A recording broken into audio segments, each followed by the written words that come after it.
پیام هرساله اساسگذار صلح و وحدت ملی پیشوای ملت پرزیدنت جمهوری تاجیکستان محترم امامعلی رحمان با مقامات عالی قانونبرار کشور مجلس عالی جمهوری تاجیکستان نه تنها برای مسئولان و کارمندان نهادهای دولتی بلکه برای تمام مردم سربلند سرزمین آفتابیمان مژده نیکو فرابخش می باشد. قید گردید در واخوری نمایندگان اتفاق جوانان تاجیکستان در ناحیه به نام میر سید علی حمدانی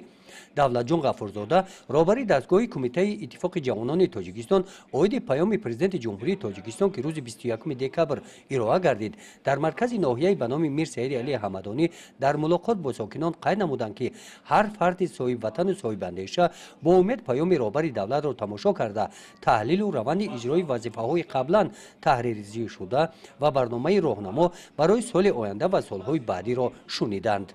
تاکید شد که از پیام پیشینه تا این دم در همه بخش‌های ساحه‌های خواجگی خلق کارهای شایان به انجام رسانیده شده رشد باثبات همه بخش‌های حیات کشور تامین گردیده است.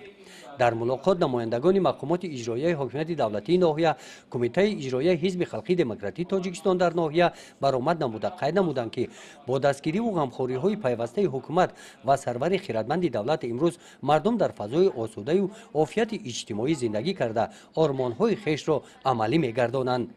در جنبش تاکید کرده شد که ساکنان شرفمند ناحیه به نام میر سید علی حمدانی تمام کوشش و غیرت خود را به آن خرج می‌سازند که با دلگرمی وظیفه‌های در پیام امساله معین گردیده را با حس بلند وطن دوستی و وطن خواهی اجرا می‌نمایند. در این روز در حاشیه دستور سپارش‌های رهبر دولت عاید رسانیدن کمک به عائله‌های نیازمند به یک چند عائله‌های نیازمند و نفران بیمار کمک‌های یک وقته رسانیده شدند. گزارش خواجه نظریف خدای نظر ظهوروف از ناحیه به نام میر سید علی حمدانی برای برنامه اطلاعاتی نوید.